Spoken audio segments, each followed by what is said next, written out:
Hare Krishna, everybody. Welcome back to the daily readings of Srila Prabhupada's books. And I deeply apologize to everyone for having missed yesterday's reading. It's the first time in more than a year and a half that I've had 2 days in a row where I missed. And before this, the only times I've missed are when I was in a long-haul flight.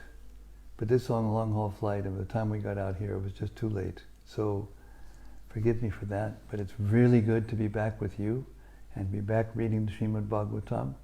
We have a traveling party of Sankirtan devotees, book distributors, from Wales, led by Gopal Roy, my old friend and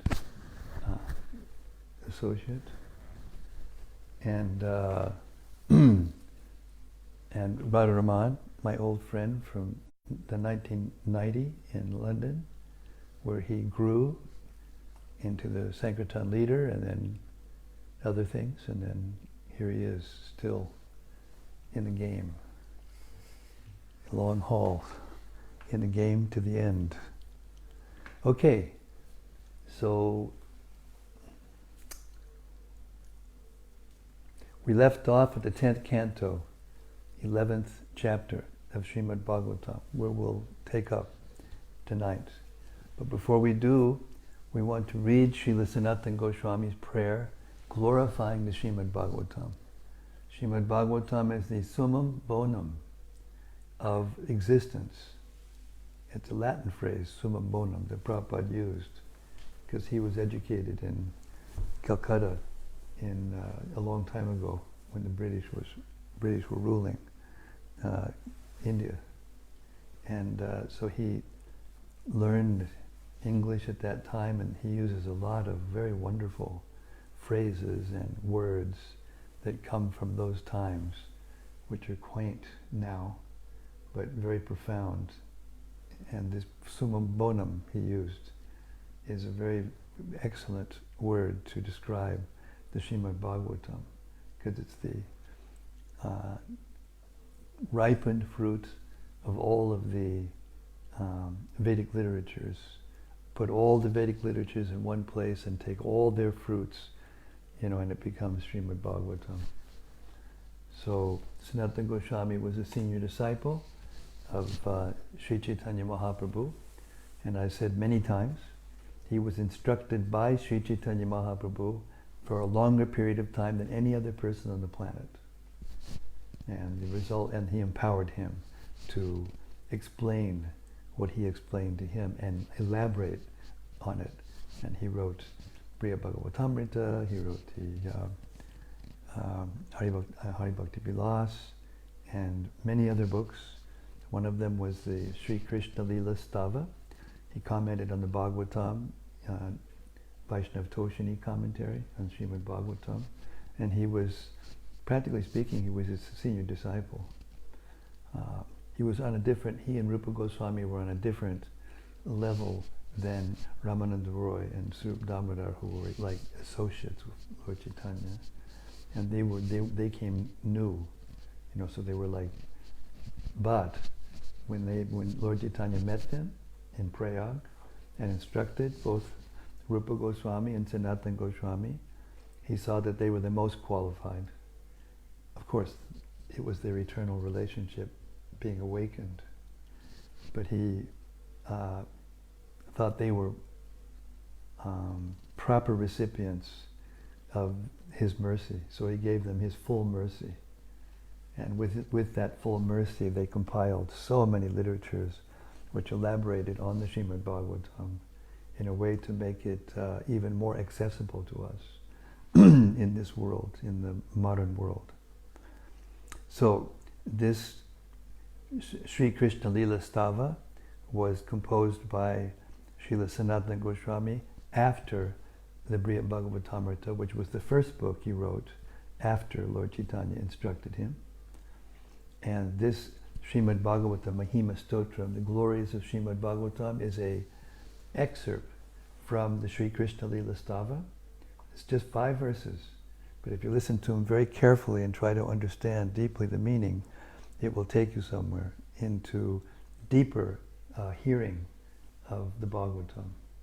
Okay? So we don't have a handout, sorry. I'll chant it, but if you know it, you can chant it along with me. If you don't know it, just hear and relish. Srimad-Bhagavata Mahima Stotram from Sri Krishna Lila Stava, verses 412 through 416 by Srila Sanatana Goswami. And it goes like this. Sarva Shastrabdipi Yusha Sarva Vedaika Satpala Sarva Siddhanta Ratnaja Sarva Lokaika Drikprida.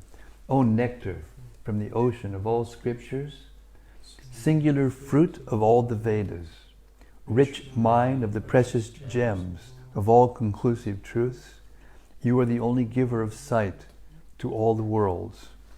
Srimad Sarva Bhagavata Prana, Srimad Bhagavata Prabhu, Kalidwan Dodita Nitya, Sri Krishna Parivartita. O life air of all the Supreme Lord's devotees, O Master, Srimad Bhagavatam, you are the sun risen in the darkness of Kali. You are the exact image of Sri Krishna. Paramananda Pataya Prema Varshakshadayate Sarvada Sarvasevyaya Sri Krishnaya Namostume. I bow down to you, who are supremely blissful to read. Your every syllable pours down a flood of prema. You can always be served by everyone. You are Sri Krishna himself. Meditate on that. You are Sri Krishna himself. You know, Binat Namanamino, the holy name is non-different than Krishna. So the Srimad Bhagavatam is also non-different than Krishna, equal to the holy name. Madekabando Matsangin Madguro Man Mahadana Manistadaga Madbhagya Mad Anandanamostute. My only friend, my constant companion, my spiritual master, my great wealth, my savior, my good fortune, my source of ecstasy, I bow down to you. Asadu sadhu sadayin atini chochatakada hanamunchagada chenmam premna rit kantayospuda. O bestower of saintliness to the unsaintly, O exalter of the most fallen, please never leave me. Always appear in my heart and my voice with pure love. Om Namo Bhagavate Vasudevaya. Om Namo Bhagavate Vasudevaya. Om Namo Bhagavate Vasudevaya. Om Namo Bhagavate Vasudevaya. Om Namo Bhagavate Vasudevaya. Om Namo Bhagavate Vasudevaya. So here we are in the live studios, back in Hode Farm. Now normally we stay in Wisteria College. It used to be called Cottage, but since there's so much high learning going on, we renamed it Wisteria College rather than Cottage. So, but we couldn't get Wisteria Cottage this time because somebody had already rented it. So here we all are in Olive Tree Cottage or College, depending on how you want to look at it. So here in between Folkestone and Canterbury in Kent, southeast England. Hare Krishna. We're hearing the childhood pastimes of Krishna. The reason we're hearing the childhood pastimes of Krishna is because we've heard the first 9 cantos of the Bhagavatam. We've been doing this every day for a long time, live streaming. And we've live streamed the whole Bhagavatam up to the 10th canto, the whole 9 cantos. So to fully gain entrance into the pastimes of Krishna, you have to hear the first 9 cantos, every single word, without missing a word, because we just heard something about every syllable of the Bhagavatam flows flood of prema, love of Krishna from every syllable. This is to teach us attentive hearing. Attentive hearing means you don't let anything go by. You soak it all in, soak it all up. Don't let anything go by. It means attentive hearing means your mind doesn't go anywhere else. You're just hearing the Bhagavatam. And when you chant your rounds, when you chant Hare Krishna, it should be the same. Your mind should absorb in the sound of the holy name and the Srimad-Bhagavatam. And that way you are safe from the influence of the material energy. And if you do this every day, attentively, then not only are you safe from the material energy, but you will very soon get love of God. Guaranteed. Even if you're not fully aware of it because of not being fully qualified, it doesn't matter. It's like a medicine, an active medicine. You may not understand it all, but if you take the medicine, it works, whether you understand it or not. Whether you understand the chemistry and what's going on when the medicine goes into the body. If you take an active medicine that actually is potent, it works whether you understand it or not. Yeah? So the Bhagavatam's like that. Holy name of the Lord's like that. Association with devotees, hearing especially. The way to get an attachment to Krishna is to hear about him from the Bhagavad Gita and Srimad-Bhagavatam and Chaitanya Charitamrita, especially these books, in the association of other pure devotees. Other pure devotees means other devotees whose only ambition is to serve Krishna without ulterior motives of getting something for ourselves.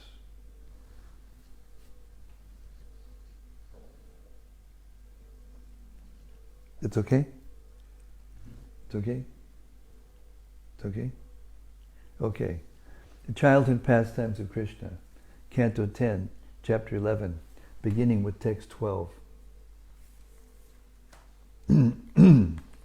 Once, after the uprooting of the Yamala Arjuna trees, Rohini Devi went to call Rama and Krishna, who had both gone to the riverside and were playing with the other boys with deep attention. See? Krishna is deeply attentive when he associates with his devotees. Purport. Least we can do is be deeply attentive when we associate with him. Right? Purport. Mother Yashoda was more attached to Krishna and Balarama than Rohini Devi was, although Rohini Devi was the mother of Balarama. Mother Yashoda sent Rohini Devi to call Rama and Krishna from their play, since it was the right time for lunch. Therefore, Rohini Devi went to call them, breaking their engagement in play. So now what we do, gentlemen, is try to hear attentively, and if something stands out in your mind that you want to talk more about, or you want to inquire of him, or you want to reflect on for us, make note, okay? Because we're going to just read. This is rare to find a place where they just read Prabhupada's purports, the verses in Prabhupada's purports straight for an hour before we start talking about anything else. Or we're talking about the same thing, but before we go away from just hearing from Prabhupada. It's okay? Okay. Text 13. Because of being too attached to playing with the other boys, Krishna and Balarama did not return upon being called by Rohini. Therefore, Rohini sent Mother Yashoda to call them back, because Mother Yashoda was more affectionate to Krishna and Balaram. Purport. Yashodam Priyasham Asa. These very words show that since Krishna and Balarama did not care to return in response to the order of Rohini, Rohini thought that if Yashoda called, they would have to return, for Yashoda was more affectionate to Krishna and Balaram. Text 14. Krishna and Balarama, being attached to their play, were playing with the other boys, although it was very late. Therefore, Mother Yashoda called them back for lunch. Because of her ecstatic love and affection for Krishna and Balarama, milk flowed from her breasts. Purport. The word ajohabit means calling them again and again. Krishna and Balarama, she called, please come back. You were late for your lunch. You have played sufficiently. Come back. Text 15. Mother Yashoda said, my dear son Krishna, lotus-eyed Krishna, come here and drink the milk of my breast. My dear darling, you must be very tired because of hunger and the fatigue of playing so long. There is no need to play anymore. 16. My dear Baladev, best of our family, please come immediately with your younger brother Krishna. You both ate in the morning, and now you ought to eat something more. 17. Nanda Maharaj, the king of Braja, is now waiting to eat. Oh, my dear son Balaram is waiting for you. Therefore, come back to please us. All the boys playing with you and Krishna should now go to their homes. I'll read that again. Nanda Maharaj, the king of Braj, is now waiting to eat. Oh, my dear son, Balarama, he is waiting for you. Therefore, come back to please us. All the boys playing with you and Krishna should now go home to their homes. Now go to their homes. Purport. It appears that Nanda Maharaj regularly took his food with his two sons, Krishna and Balarama. Yashoda told the other boys, now you shall go to your homes. Father and son generally sit together. So Mother Yashoda requested Krishna and Balarama to return, and she advised the other boys to go home so that their parents would not have to wait for them. Text 18. Mother Yashoda further told Krishna, my dear son, because of playing all day, your body has become covered with dust and sand. Therefore, come back, take your bath, and cleanse yourself. Today the moon is conjoined with the auspicious star of your birth. Therefore, be pure and give cows in charity to the Brahmanas. Purport. It is a custom of Vedic culture that whenever there is any auspicious ceremony, one should give valuable cows in charity to the Brahmanas. Therefore, Mother Yashoda requested Krishna, instead of becoming enthusiastic in playing, now please come and be enthusiastic in charity. Yagya danatapak karma natyajam karyame batat. As advised in Bhagavad Gita 18.5, sacrifice, charity, and austerity should never be given up. Yagyo danam tapachaiva pavanani manishinam. Even if one is very much advanced in spiritual life, one should not give up these three duties. To observe one's birthday ceremony, one should do something in terms of one of these three items, yagya, dana, or tapak, or all of them together. Text 19.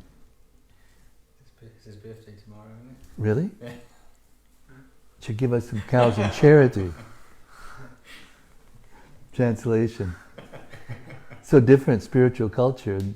In the material culture, your birthday, everybody's supposed to give you something. But in spiritual culture, you give something to others. Just the opposite.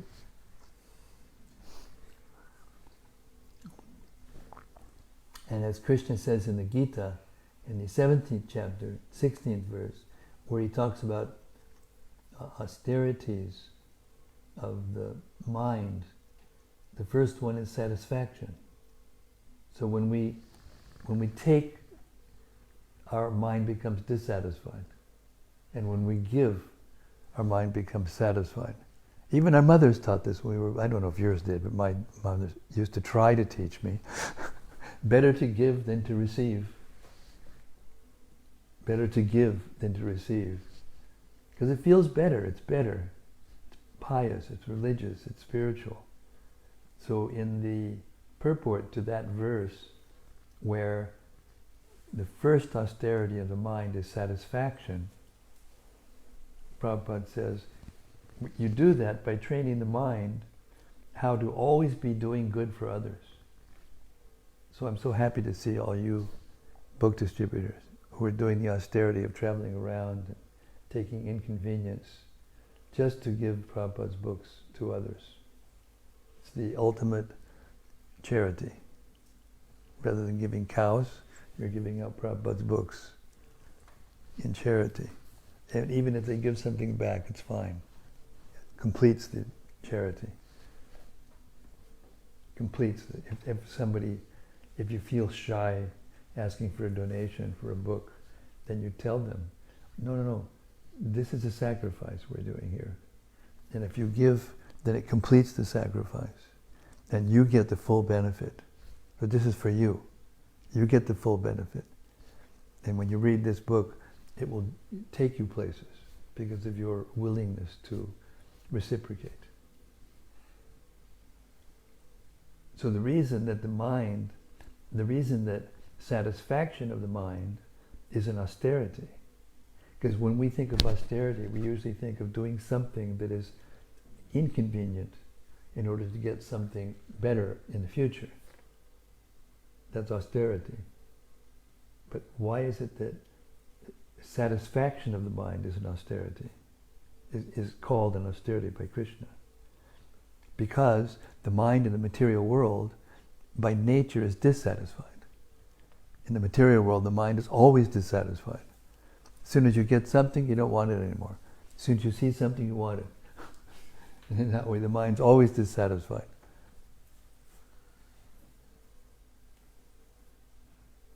So, to be satisfied, to have a satisfied mind, that's an austerity. But if you do that austerity, then, because the mind is the center of all the other senses, then everything comes together and you become an integrated spiritual person.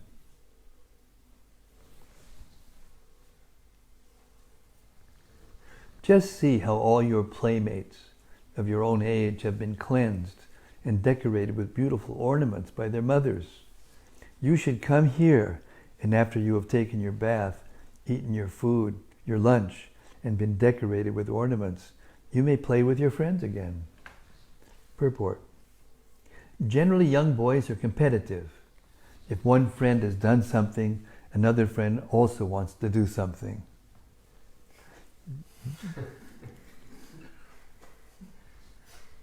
They're getting it. Therefore, Mother Yashoda pointed out how Krishna's playmates were decorated, so that Krishna might be induced to decorate himself like them. Text 20.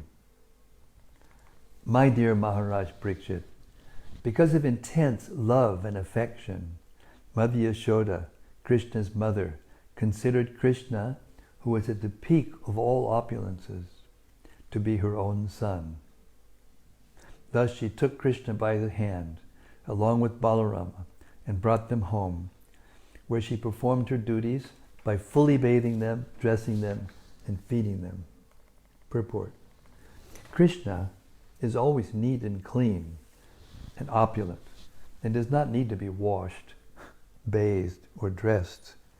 Yet Mother Yashoda, because of affection, considered him her ordinary child, and did her duties to keep her son brilliant.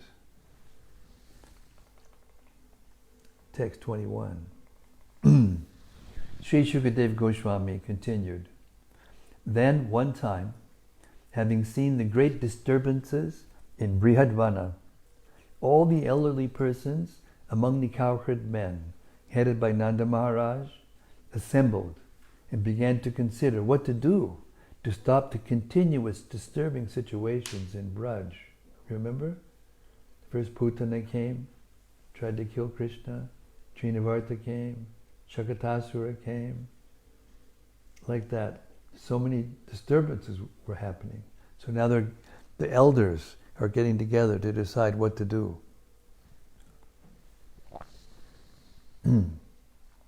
22.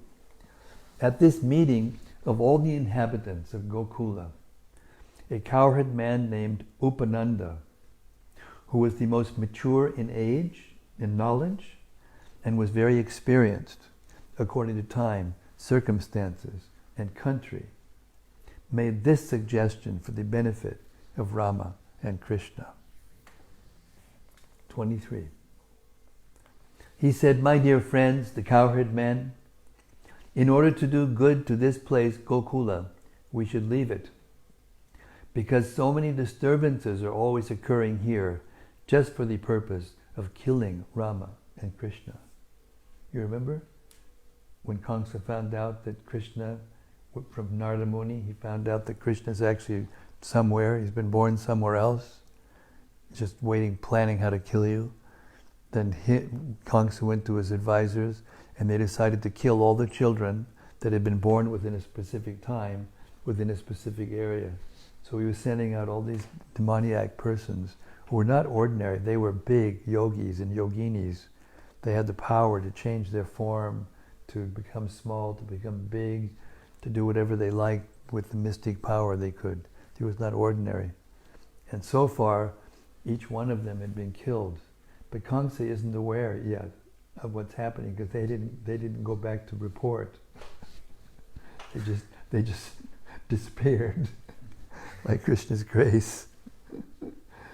So, then when it came time to have Krishna's birth ceremony, and Nanda Maharaj brought Garga Muni, who was the priest for the Yadu dynasty, then Garga said, "Look, if I do this ceremony with all the proper paraphernalia and everything, then Kamsa will get wind of this. And he'll understand that maybe Krishna is the person who was the one who came to kill him, and he will cause great disturbances." So then Nanda said, "Okay, so we'll just have it in the cow shed with just you and me."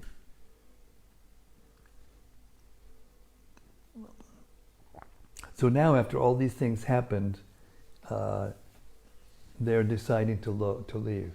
They're not going to go leave Braja. They're just going to go to another place in Braja. They're going to go to Vrindavan.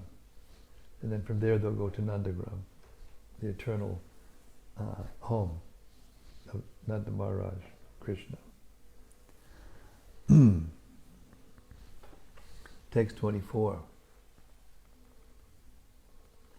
The child Krishna, simply by the mercy of the Supreme Personality of Godhead, was somehow or other rescued from the hands of the Rakshasi, Putana, who was determined to kill him. Then again, by the mercy of the Supreme Godhead, the handcart missing, falling upon the child.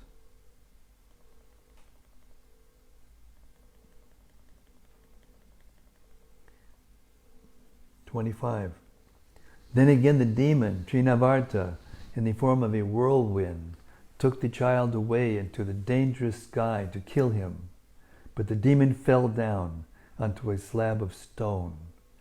In that case also, by the mercy of Lord Vishnu or his associates, the child was saved." Text 26. "Even the other day, neither Krishna nor any of his playmates died from the falling of the two trees, although the children were near the trees, or even between them. This also is to be considered the mercy of the Supreme Personality of Godhead." So they don't know that Krishna is God in Braj. They have deities of Vishnu and they have their own worship that they do to worship God. And they consider Krishna to just be their child or their friend or their neighborhood boy. And that allows what? Love. Pure love. Pure love, spontaneous love, without any interference with feelings of opulence or feelings of awe and reverence. Because when you worship God, you have to be like this. And that interferes in the spontaneous affection. The goal of the Krishna consciousness movement, the goal of the Srimad-Bhagavatam is to awaken that pure affection for Krishna. But in order to have pure affection for Krishna, you first of all have to understand who Krishna is. Therefore you have to go through the first 9 cantos which explain to you all the potencies at Krishna's disposal, how they come into being, how he organizes it, how he does things, all the incarnations of Krishna and all their powers and what they can do. So that when you come to Krishna's pastimes and he's a little baby crawling around and doing all these things and sucking his mother's breast and all these things, you won't think this is just an ordinary child. But they're so much in love that even when he's doing those things, playing like a little baby, turning over and having a big ceremony and everything, at the same time, he's, removing the life of a huge Rakshashi, when he can't even turn over. So these people who think that you can become God by doing yoga, they're a little off the mark, to say the least. Nobody can become God. God's God all the time, at every stage. So they're all thinking that by the mercy of the Supreme Personality of Godhead, Krishna has not been killed, or the dangers have not done anything harmful to us or to him. But out of pure love, they think, but we have to protect him now.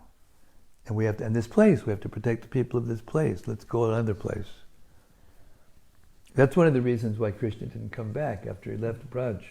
Because all these big demons, Jarasandha and Shalva and others, big demons, powerful with warriors and armies and, power, they would come, and if they knew that Krishna was there living in Braj, they would come, and all the residents of Braj would be disturbed, or if not killed.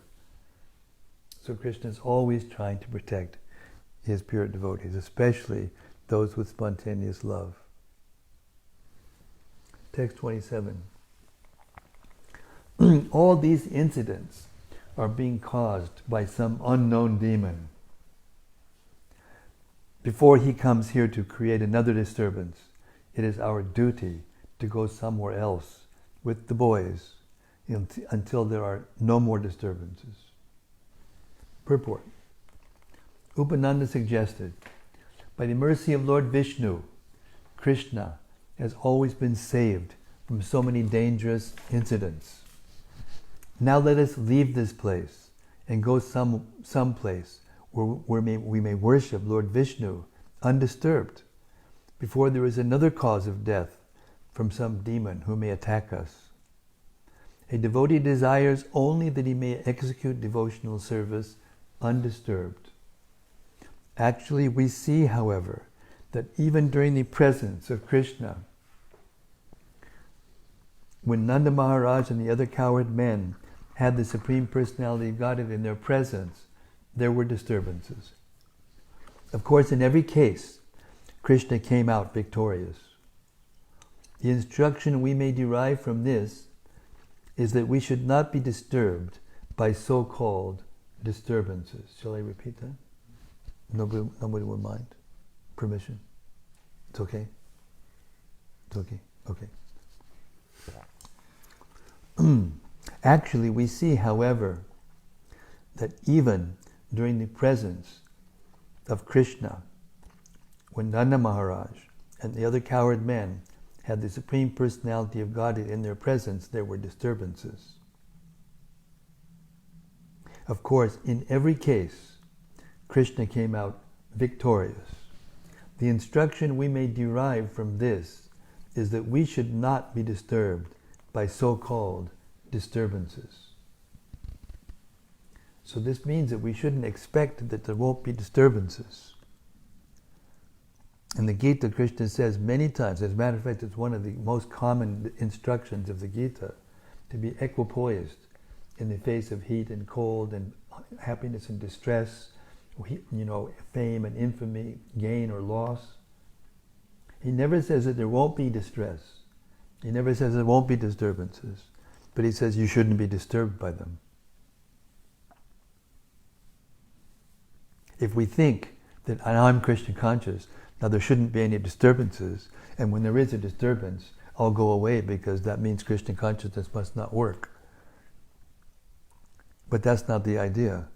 The idea is if you're Krishna conscious, then you will not be disturbed even when there are causes, genuine causes for disturbance.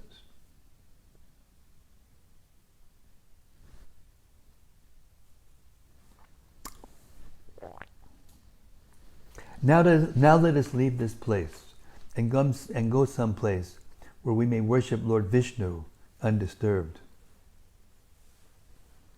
I already read that, sorry. There have been so many disturbances to our Krishna consciousness movement. Yeah, that's the sentence after. The instruction we may derive from this is that we should not be disturbed by so-called disturbances. There have been so many disturbances to our Krishna consciousness movement, but we cannot give up our forward march. On the contrary, people are receiving this movement very enthusiastically all over the world, and they are purchasing literature about Krishna consciousness with redoubled energy. Thus, there are both encouragements and disturbances. This was so even in Krishna's time. Sometimes do you become disturbed when a whole bunch of people say no? Sir, no. Sir, no. Sir, no. Sir, no, no, no. No, get out of here. Go get a job. One thing after another, right? So how do you deal with it?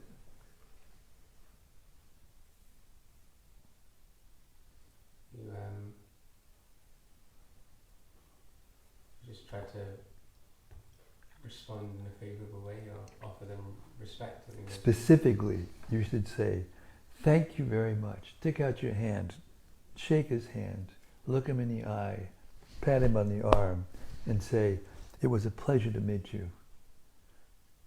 I wish the world had more people like you. If there were more people like you in the world would be a much better place to live. Thanks so much. And then move on to the next person. And if you do that with everyone, then you'll never go down. You'll stay high. Not easy, especially when some people can be pretty obnoxious. When I'm on the planes, I got a witness. He just traveled with me from all the way from Houston to here. Whenever I'm on a plane or I'm on the ground and all the people who do all the services to get us from one place to another, help us out, I always tell them, look them right in the eye and say, I don't know how you tolerate sometimes what you have to tolerate, but I just wanted to say you're doing a fantastic job, all the services you're doing. And what happened? When we were leaving the plane, they were all going like this, okay, thank you, Hare Krishna, come back soon. Why? Because no one's nice to each other nowadays when they're traveling from one place to another. They're just rude to each other. They don't care.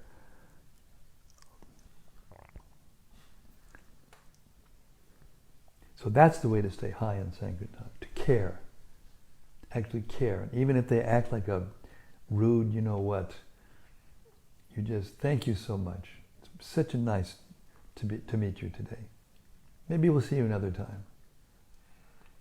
In the meantime, thanks for being around. Thanks for making the world a better place. Even if they're the most obnoxious demon. And you'll stay high. And you do that, and you'll meet more nicer people, and the people will be nicer to you back in return. And that will help keep you high. Isn't it? Text 28. Between Nandeshwar and Mahavan is a place named Vrindavan.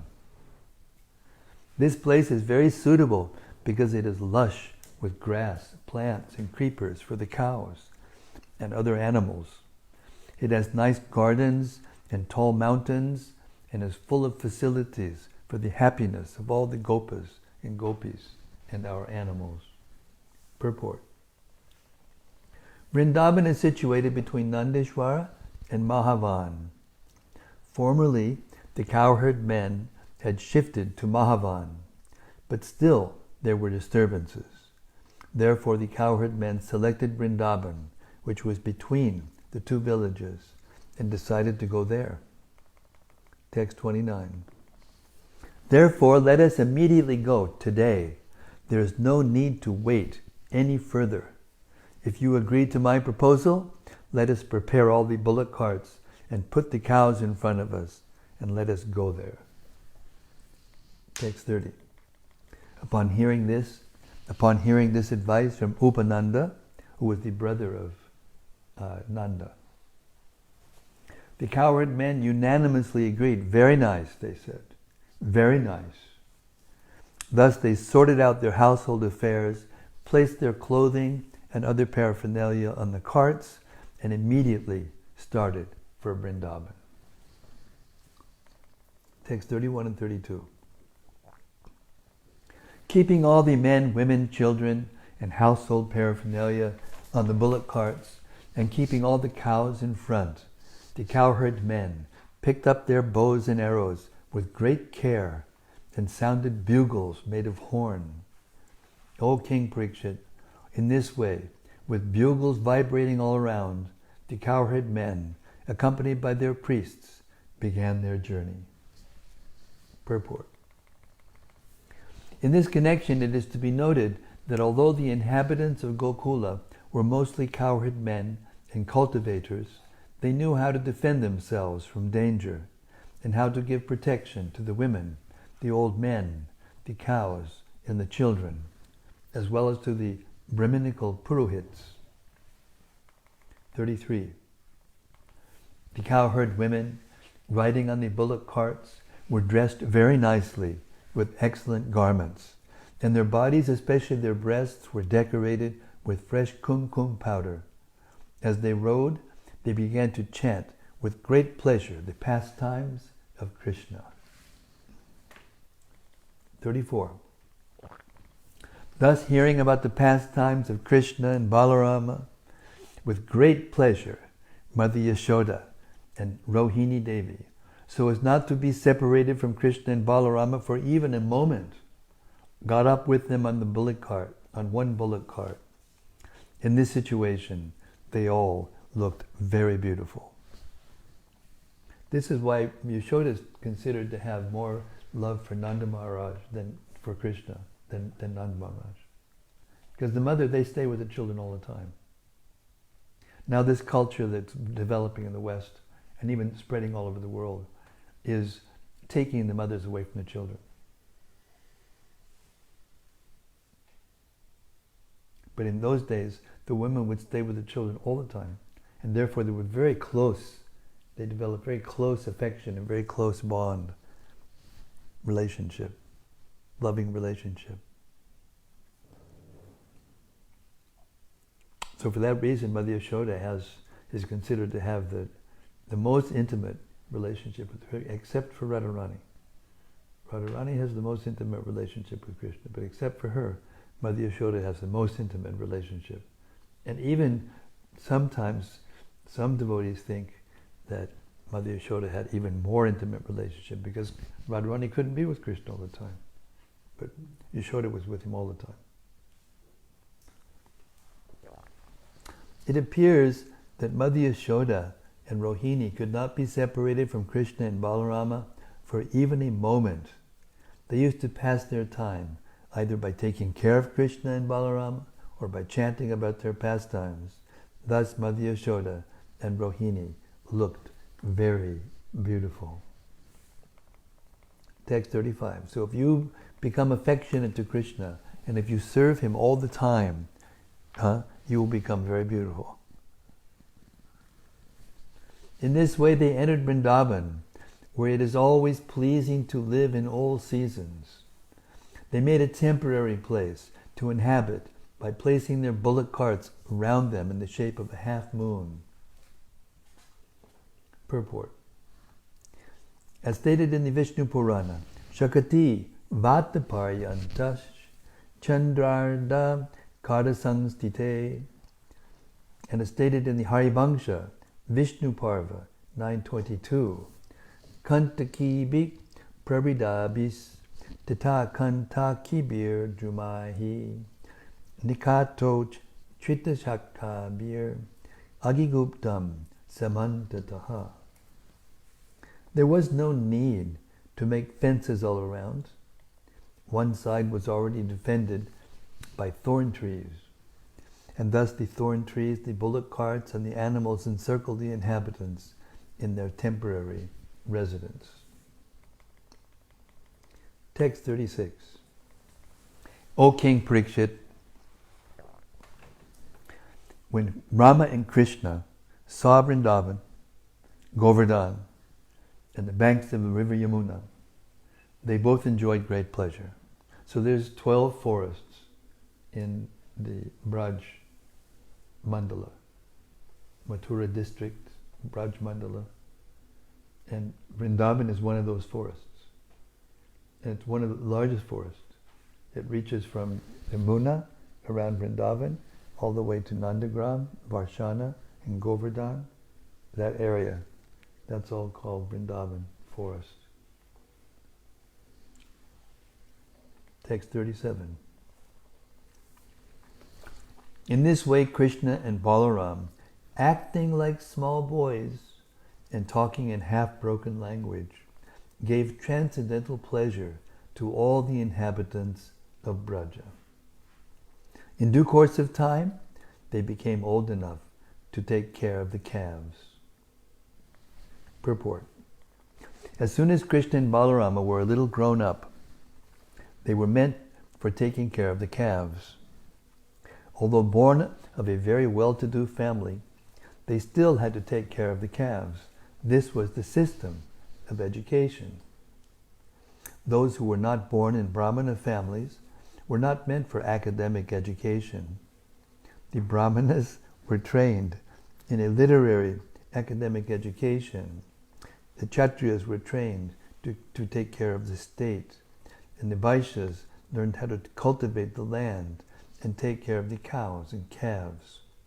There was no need to waste time going to school to be falsely educated and later increase the numbers of the unemployed.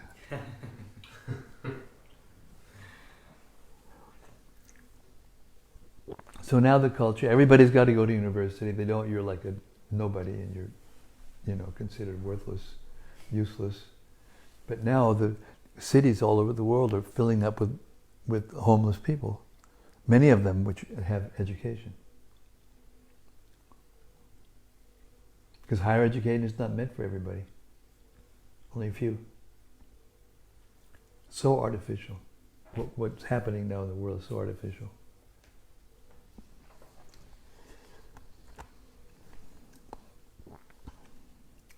Mm-hmm. Those who were not born in Brahmana families were not meant for academic education. The Brahmanas were trained in a literary academic education.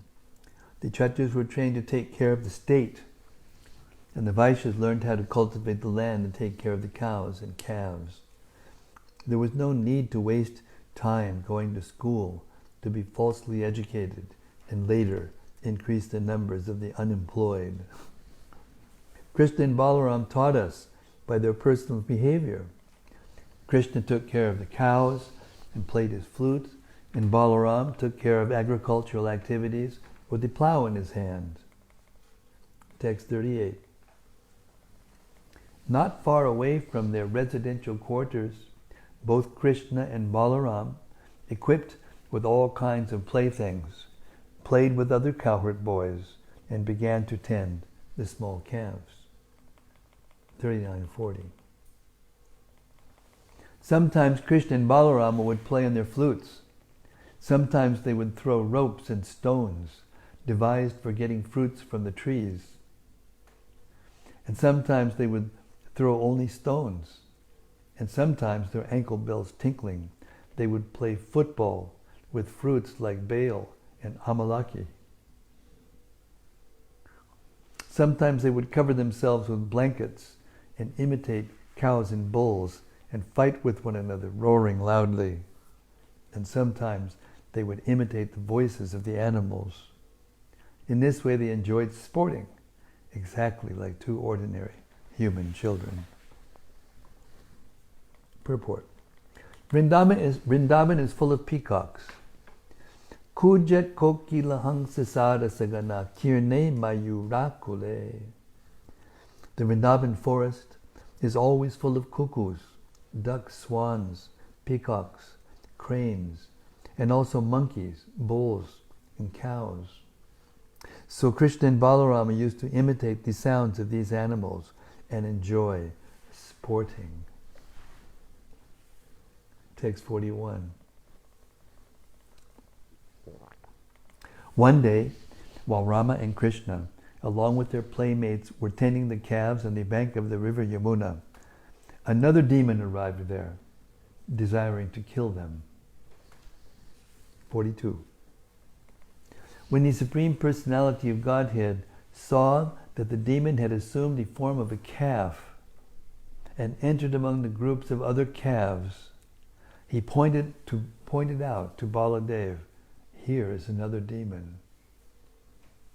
He then very slowly approached the demon, as if he did not understand the demon's intentions.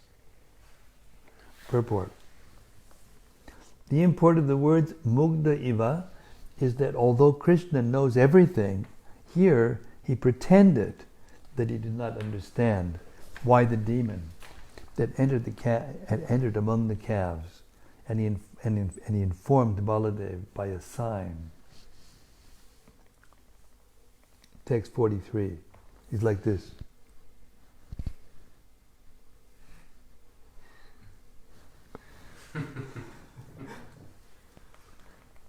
Translation. Thereafter Krishna caught the demon by the hand, legs, and tail, twirled the demon's whole body very strongly until the demon was dead, and threw him into the top of a kapita tree, which then fell down along with the body of the demon, who had assumed a great form. Krishna killed the demon in such a way as to get the kapita fruits to fall so that he and Balaram and the other boys could take advantage of the opportunity to eat them. The kapita is sometimes called chat belpal. The pulp of this fruit is very palatable. It is sweet and sour, and everyone likes it. Text 44. Upon seeing the dead body of the demon, all the cowherd boys exclaimed, "Well done, Krishna! Very good! Very good! Thank you!" In the upper planetary system, all the demigods were pleased, and therefore they showered flowers on the Supreme Personality of Godhead. Text 45. So imagine how deep the love had to be, how pure the love had to be of the Brajvasis, seeing Krishna doing these kinds of things, and then watching the flowers fall from the sky as the demigods were, like celebrating, and yet they're just thinking, he's Krishna, our little boy, our neighbor, our friend, whatever. The love is so powerful that it covers over those things, even though they're there. Mother Yashoda opens her mouth and Krishna sees the whole universe inside. And she's thinking that at first, for a moment, she says, "This is something wonderful." And then in another moment, she's thinking, "Anyway, don't do that again. And then here, eat this and take care of yourself." This is the sweetness of Krishna's childhood pastimes.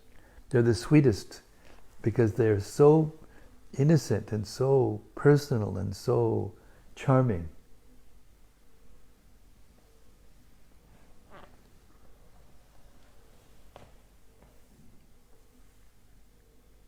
after the killing of the demon, Krishna and Balaram finished their breakfast in the morning, and while continuing to take care of the calves, they wandered here and there.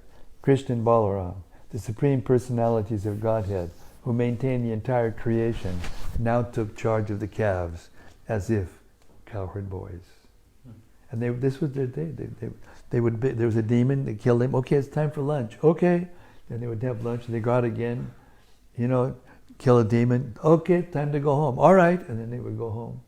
And they would be singing all these songs about what Krishna did, and everybody would celebrate it, and the mothers and fathers say, anyway, it's just children playing, Now when we were kids, we were playing with our friends, and okay, you're this person, and I'm that person, and I did this, and you did that, and we'll do this, and okay. Then we come home, and they say to their parents, we did this, and I was this person, and he was this person. And the parents go, yeah, okay, just here, take bath, and here, take a sweet. But it was real. It was all real. Everything that was happening was real. Inconceivable. Purport. Puritranaya sadhunam vinashaya cha duskritam. Krishna's daily business here in this material world is to kill the dushkritis. This did not hamper his daily affairs, for it was routine work. While he tended the calves on the bank of the river Yamuna, 2 or 3 incidents took place every day. And although these were serious, killing the demons one after another appeared to be his daily routine work. It was like child's play. There's a famous, I heard this from Mayapur, from one of the sannyasis that were very prominent and very reliable, learned in the Puranas. And he was saying there's a story there. And the story is that when Lord Ramachandra was present on the earth, and Sita was with them out in the forest. They were exiled into the forest. And at one point when they were traveling around in the forest, they came upon this big stack of bones. It's like a mountain, stack of bones. And Lord Ramachandra, he knows everything, but he's acting like a human being. So he asked the local sages, what is this? They said, oh, these are the bones of great sages and yogis who have been killed by these demons. And Lord Ramachandra, when he heard that, his eyes became red. He took an arrow out of his quiver, put it on his bow, and he said, therefore I shall kill them all. And Sita, she's standing there and she says, you can't do that. Woman, right? You can't do that.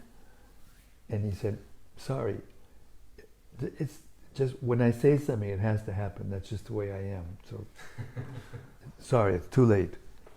And she said, all right, but next time, I'll take care of that. So then, next time, they took birth as Krishna and Radharani. So then, after Krishna's doing these kinds of things, Radharani comes to him and says, hey, I thought you said you weren't going to do this, kill demons. And he said, no, I told you I wouldn't use weapons. Have you seen me use any weapons? Mm-hmm. So he's just, taking them and or throwing them in a tree, or, wrestling with them and whatever. He doesn't use never use a weapon. Right? So she goes, oh, next time I'll appear inside you, and from inside I'll make sure you never do that. Mm. That's Lord Chaitanya.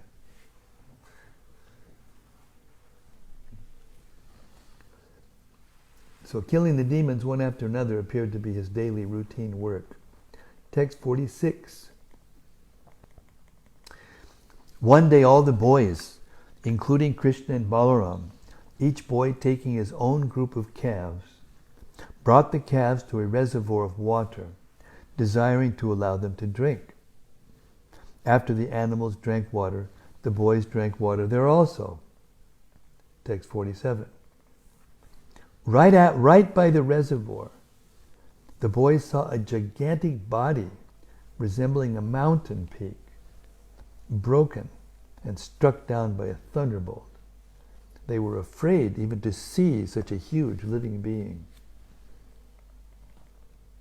48. That great bodied demon was called Bakasura. He had assumed the body of a duck with a very sharp beak.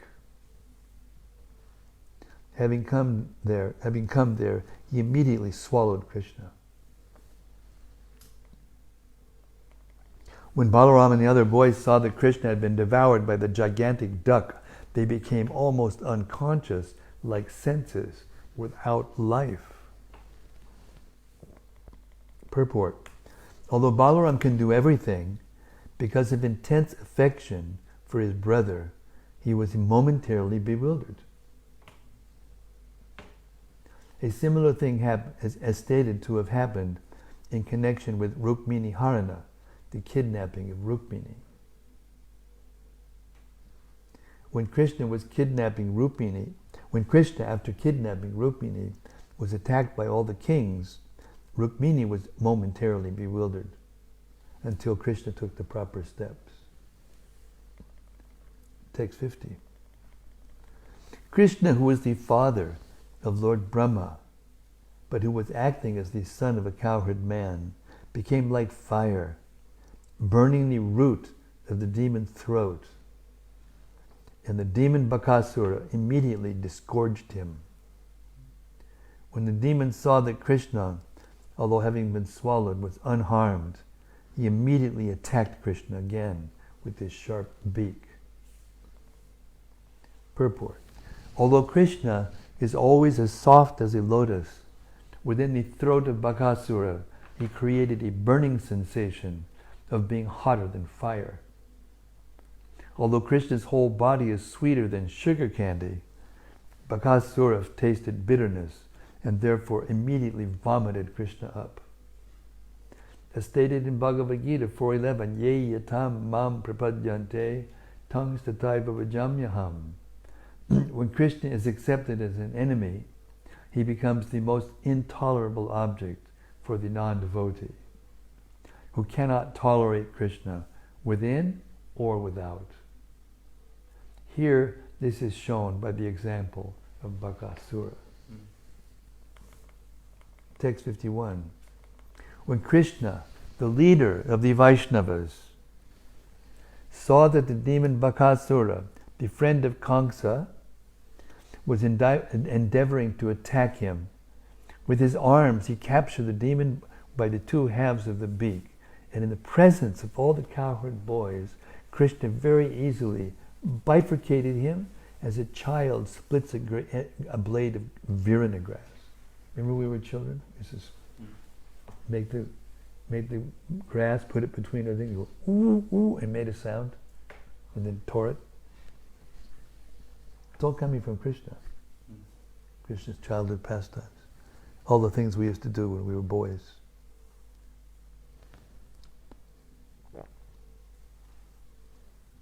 Thus, by killing the demon, Krishna very much pleased the denizens of heaven. Text 52.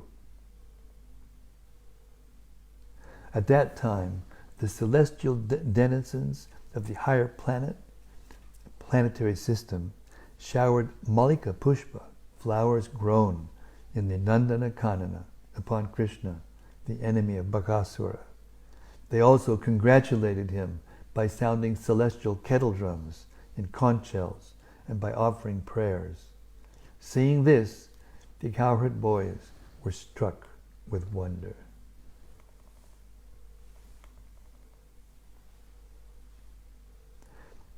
Just as the senses are pacified when consciousness and life return, so when Krishna was freed from this danger, all the boys, including Balaram, thought that their life had been restored. They embraced Krishna in good consciousness, and then they collected their own calves and returned to Brajabhumi, where they declared the incident loudly. Purport. It was the practice of the inhabitants of Brajabhumi to compose poetry about the incidents that occurred in the forest when Krishna performed his different activities of killing the demons, the asuras. They would compose all these stories in poetry or have this done by professional poets, and then they would sing about these incidents. Thus it is written here that the boys sang very loudly. So this is the perfection of Krishna consciousness. Gopis would go about their daily duties and they would sing about Krishna. Cowherd boys would play with Krishna and do the things in the forest and come back and they would all sing about Krishna. Continuous kirtan.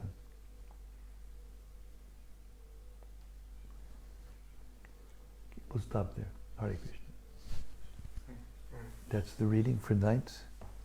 Now we have what is called our open mic program. We have an extra mic. Our techie is manning the mic. So if anybody has anything that you heard that stuck in your mind and you want to reflect upon it for us, or if you want to discuss anything further, or if you want to ask, inquire, please feel free. Hare Krishna. Yes, Radharaman. Look, he's got his finger up faster than lightning finger. I got a comment and a question. The comment is that this is the same section of the Bhagavatam as we were reading last time in this cottage, which was about 4 years ago or something. Wow. 3 or 4 years ago. And good memory. Since then you've been through the Bhagavatam a couple of times and Chaitanya Charitamrita, Gita a few times. It's just amazing how by doing this every day the way that you've done, going through the Prabhupada's book so many times. I'll give you a little transcendental, how to say, documentation of your statement. 2 years ago, because every Kartik, Vaisheshika Prabhu and I, we read in Kartik as a vow every day for 5 hours. Like we did just now, we do that for 5 hours every day in Kartik in Govardhan. So every year we figure out what we're going to read before we get there. And we thought, and we were reading a little more, and we thought, if we could read the whole third canto of the Bhagavatam, third canto of the Bhagavatam is 2 volumes of the Bhagavatam, and it's very intense. Long purports, incredibly, intricate descriptions of the construction of the universe and the creation of the universe, Kapila Dev's teachings. We thought if we could get that whole thing done in 30 days, we would be like in ecstasy. So that was our plan. We finished it in half a month. And then we thought, no, it was actually before this. We were going so fast, and we thought, maybe we can do the 4th canto also. If I said that would be too much. So we made a plan. We ended up finishing the whole 3rd and 4th cantos in 1 month, out loud, just like we're reading now. And when we got towards the end, the last few days, we got close enough that we could see that we could actually do it. And we had these marathons upon the marathon, we did like 7 hours one day, 8 hours another day. We were reading like 200 pages a day. And we finished. And when we finished, there was about 25 men in the room from all over the world. And we sat there and we looked at each other. Vaishya and I looked at each other and we were stunned. We couldn't get up. Neither did we feel like getting up. We didn't feel like going or doing anything else. We were stunned. And you can get just a little taste of it here, just 1 hour, hearing Bhagavatam like this, 1 hour. It's so nice. It's so nice. It puts you into another space. The atmosphere in this room, how much different it is than when you first came in. You can taste it. You can perceive it yourself. You don't have to be told by someone. It's experiential. It's a spiritual experience, isn't it?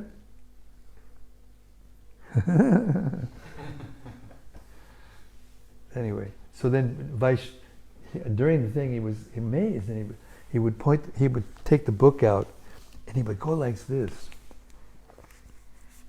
He would say, "Look at this. Just one page with print on both sides of it, and look at how much we're doing. You just keep going one page by one page. Never think about what you're doing. Just go one page by one page." And then he would, show how much we did in a very short period of time like this, and it was amazing. Simply amazing.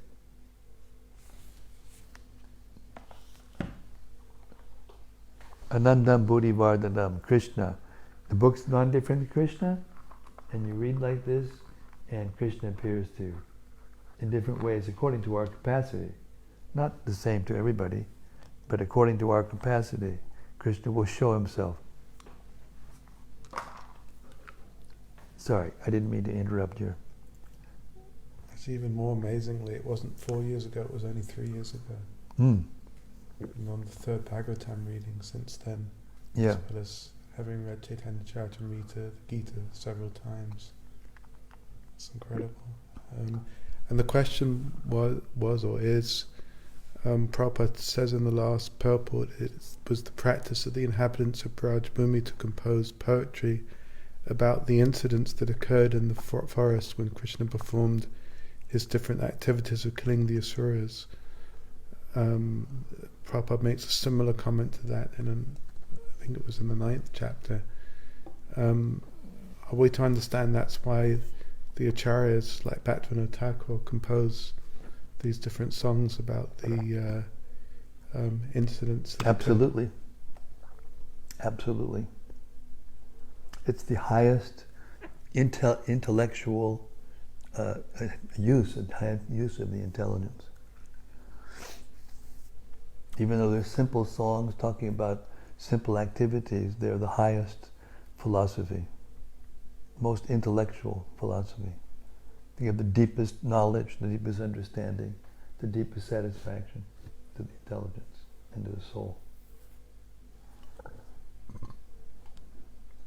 That's why Bhaktivinoda Thakur's songs and Narottam Das Thakur's songs were written in very simple language, but they give the whole philosophy.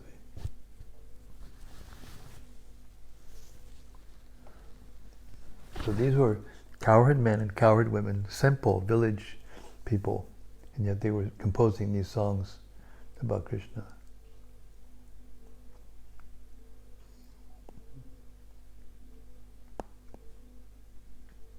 Bahunam janmanamante jnanavan mam prapadyate vasudeva sivamiti samahatma sadurabha.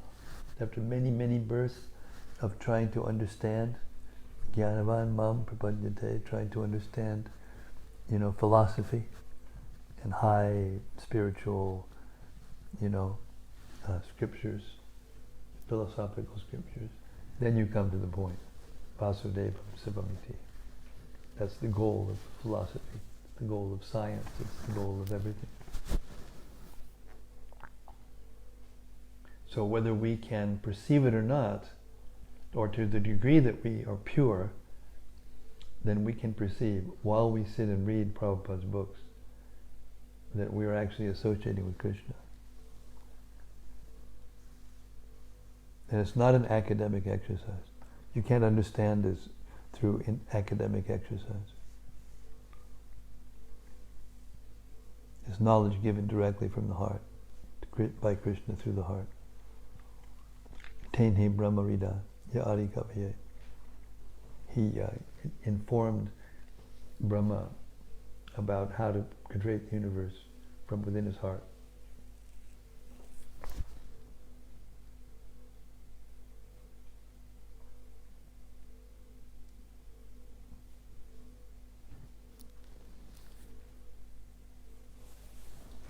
What else? I have a little question. back to the subject about how love can cover over your kind of knowledge. With Mother Yashoda, she saw the universe and Krishna, but then she just forgets about it.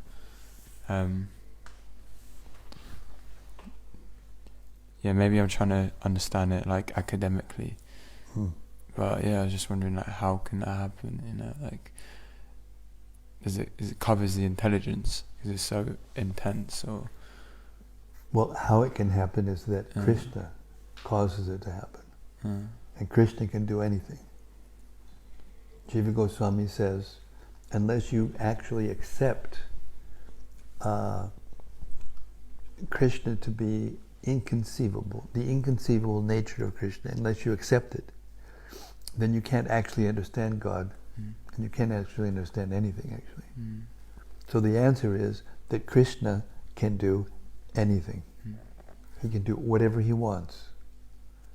If he wants to show you the universal form, he can show it to you, and then you can understand everything. And then usually, like in the Bhagavad Gita in the 11th chapter, he shows Krishna the Arjuna the universal form because he asked to see it. And then after he sees it, he's like terrified. And he says, let me out of here, I can't. He was able to see everything in the universe, past, present, and future, while sitting in one place.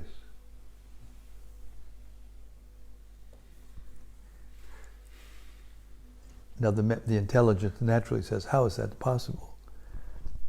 It's possible because Krishna can do anything and everything.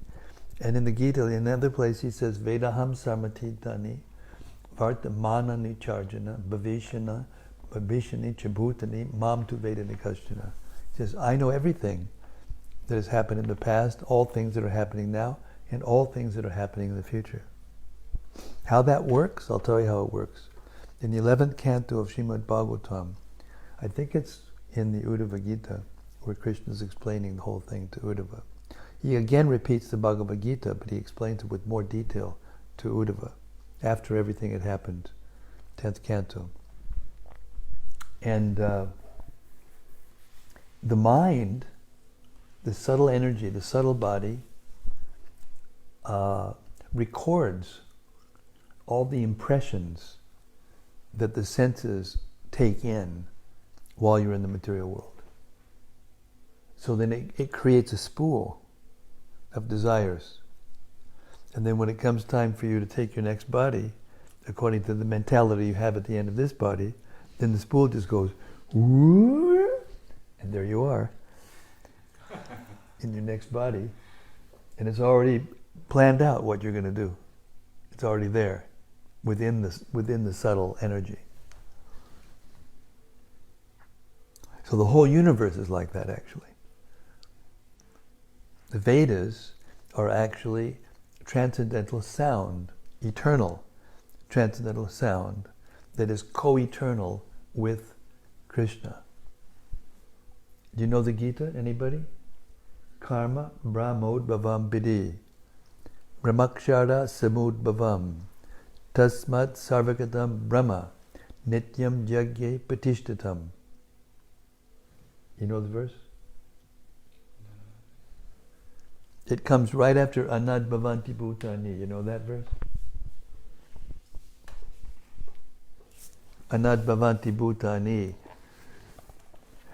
Chapter 3.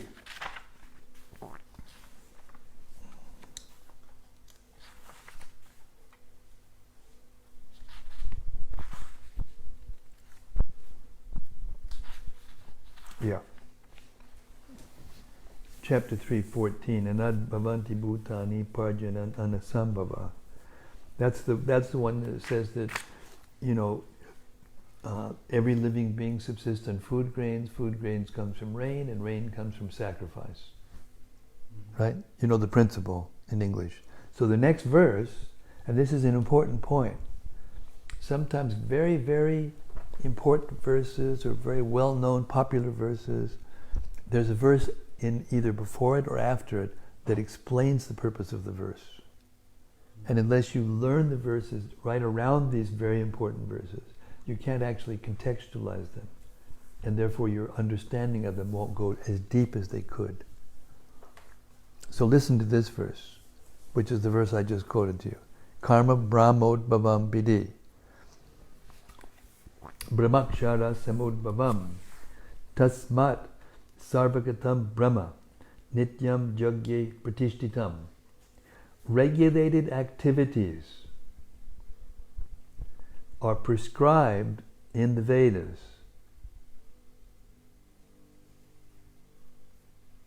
And the Vedas are directly manifested from the Supreme Personality of Godhead. Consequently, the all-pervading transcendence is eternally situated in the act of sacrifice. Eternally situated. So regulated activities are described in the Vedas. The Vedas come from the breathing of Krishna. They're eternal, co-eternal with Krishna. Therefore, the transcendence is eternally situated in the act of sacrifice. That's why when you do Sankirtan, when you actually do it, I mean, sometimes you're in good consciousness and sometimes you're not. Sometimes it seems hellish. Sometimes it seems pure nectar. But in the act of sacrifice, of doing this for Krishna, selflessly, for the satisfaction of your spiritual master, for the satisfaction of Krishna, and for the satisfaction of others, you get a kind of satisfaction that is unique. There's another verse.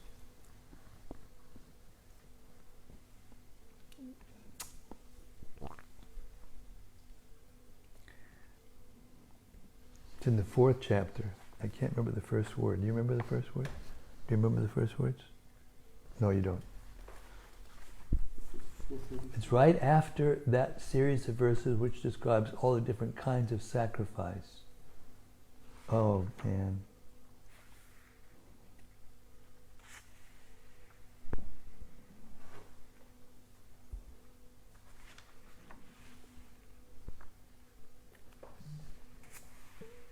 Yes.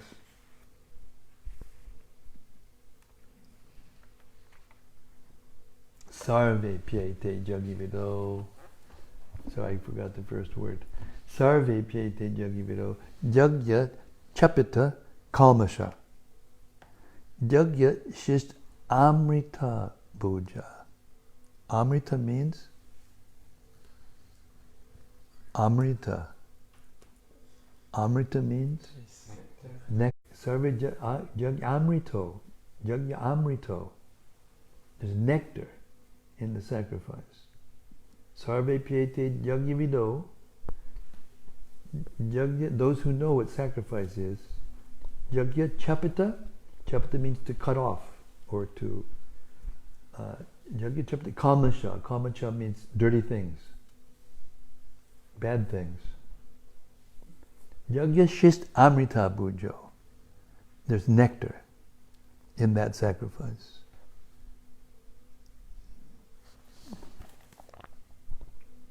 Yanti Brahma Sanatanam. In that way you can attain the supreme atmosphere.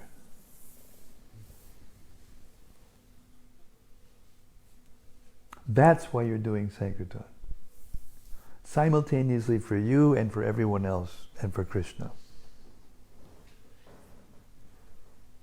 And if you're honest and sincere, you will taste it. To the degree that you are honest and sincere, you will taste something that you've never tasted before. Something that's different than a birthday party or, going to a movie with your friends or disco or, going to the, Ibiza or whatever.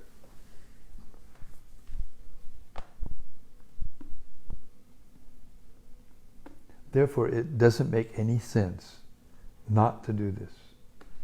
It makes no sense whatsoever.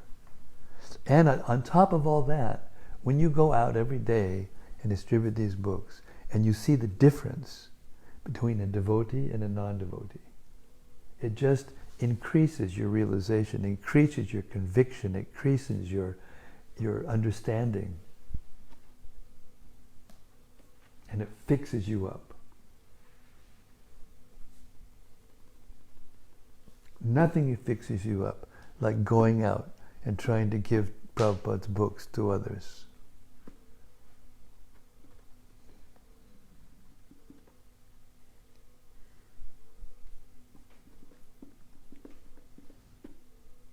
Isn't it? Isn't it? Isn't it? Isn't it? I'm such a demon, I took him away from the Sankirtan in order to just come around and, like, keep things clean around me.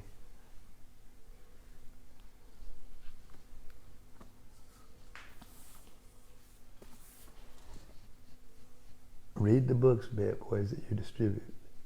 Read the books that you distribute. And that will just increase the nectar, increase the understanding, increase the taste and the experience